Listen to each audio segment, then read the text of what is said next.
నమస్కారం. ఈనాటి ఈ ప్రత్యేక విశ్లేషణకు స్వాగతం. ఈరోజు మనం ఒక అద్భుతమైన రాజకీయ వ్యూహం గురించి మాట్లాడుకోబోతున్నాం. ఇండియన్ సినిమా సూపర్ స్టార్ దళపతి విజయ్ ఒక బలమైన రాజకీయ నాయకుడిగా ఎలా మారుతున్నారో, ఆయన తన సినిమా ఇమేజ్ను పక్కాగా లెక్కలేసుకుని రాజకీయ అస్త్రంగా ఎలా మలుచుకున్నారో ఇప్పుడు వివరంగా చూద్దాం. ముందుగా 5 లక్షలకు పైగా ఉన్న ఈ ఆశ్చర్యకరమైన సంఖ్యను గమనిద్దాం.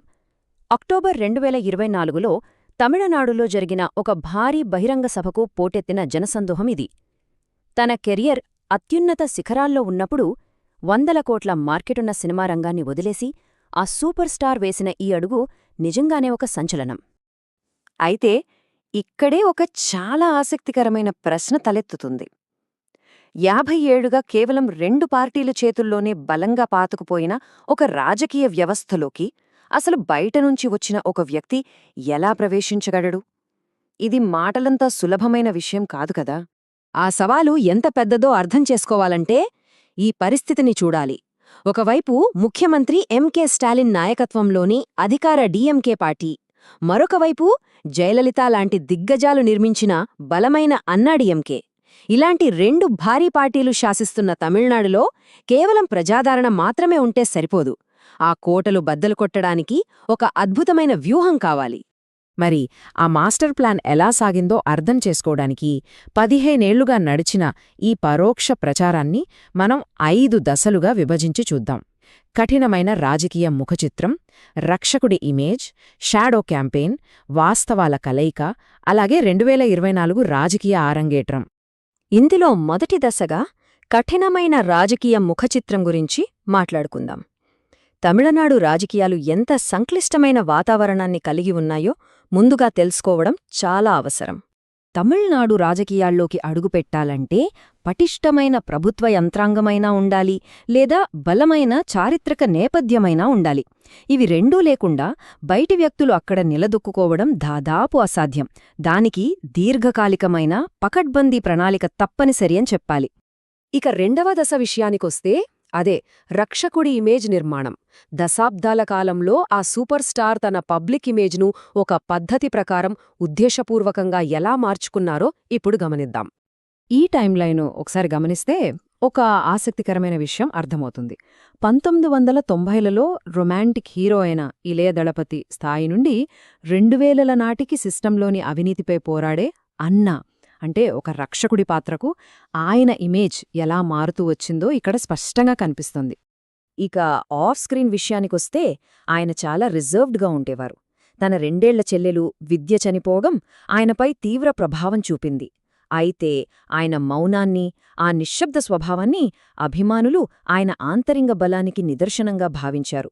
ఈ వ్యక్తిగత విషాదం జనాలతో ఒక గాఢమైన ఎమోషనల్ కనెక్షన్ను ఏర్పర్చింది. ఇప్పుడు మూడవ దశ, షాడో క్యాంపెయిన్ నిర్మాణం.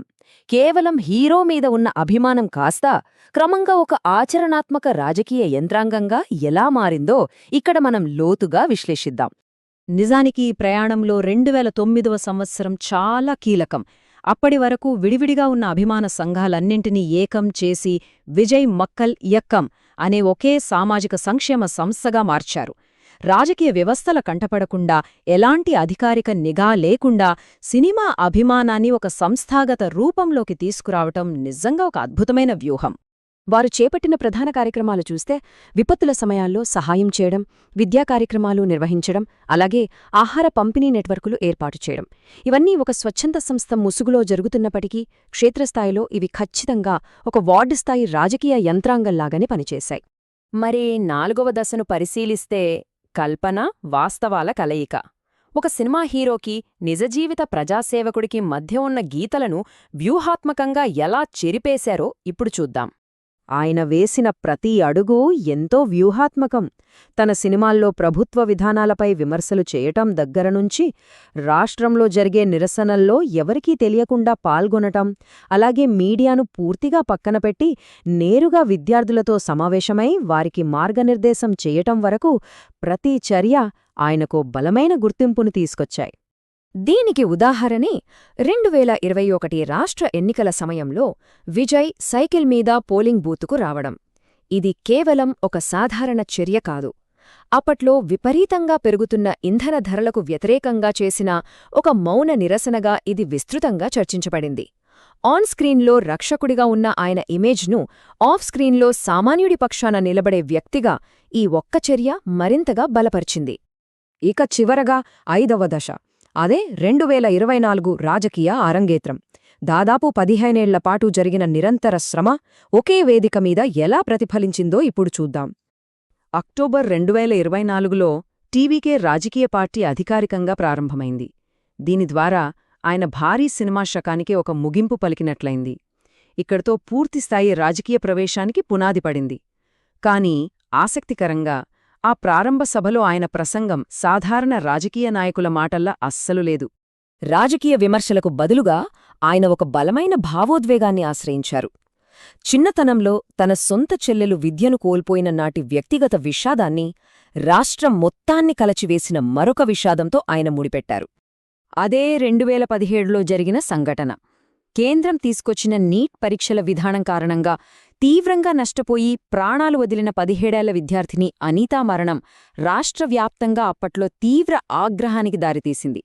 తన ప్రసంగంలో ఈ 2 మరణాలను కలపడం ద్వారా సినిమాల్లో రక్షకుడిగా ఉన్న విజయ్ రాష్ట్ర ప్రజల సామూహిక దుఃఖాన్ని పంచుకునే ఒక నిజమైన నాయకుడిగా మారారు. సో, ఇప్పుడు మనందరి ముందు ఒక ఆసక్తికరమైన ప్రశ్న మిగిలింది. దశాబ్దాలుగా పాతుకుపోయిన డీఎంకే, అన్నాడీఎంకే పార్టీలకు టీవీకే గట్టి సవాలు విసురుతున్న ఈ వేళ ఒక సినిమా స్టార్ మీద ఉన్న పాప్ కల్చర్ అభిమానం 50 ఏళ్ల రాజకీయ యంత్రాంగాన్ని ఓడించగలదా? దశాబ్దాలుగా పకడ్బందీగా నిర్మించుకున్న ఈ పునాది రాబోయే ఎన్నికల్లో బ్యాలెట్ బాక్స్ల దగ్గర ఎలాంటి సంచలనం సృష్టిస్తుందో వేచి చూడాల్సిందే.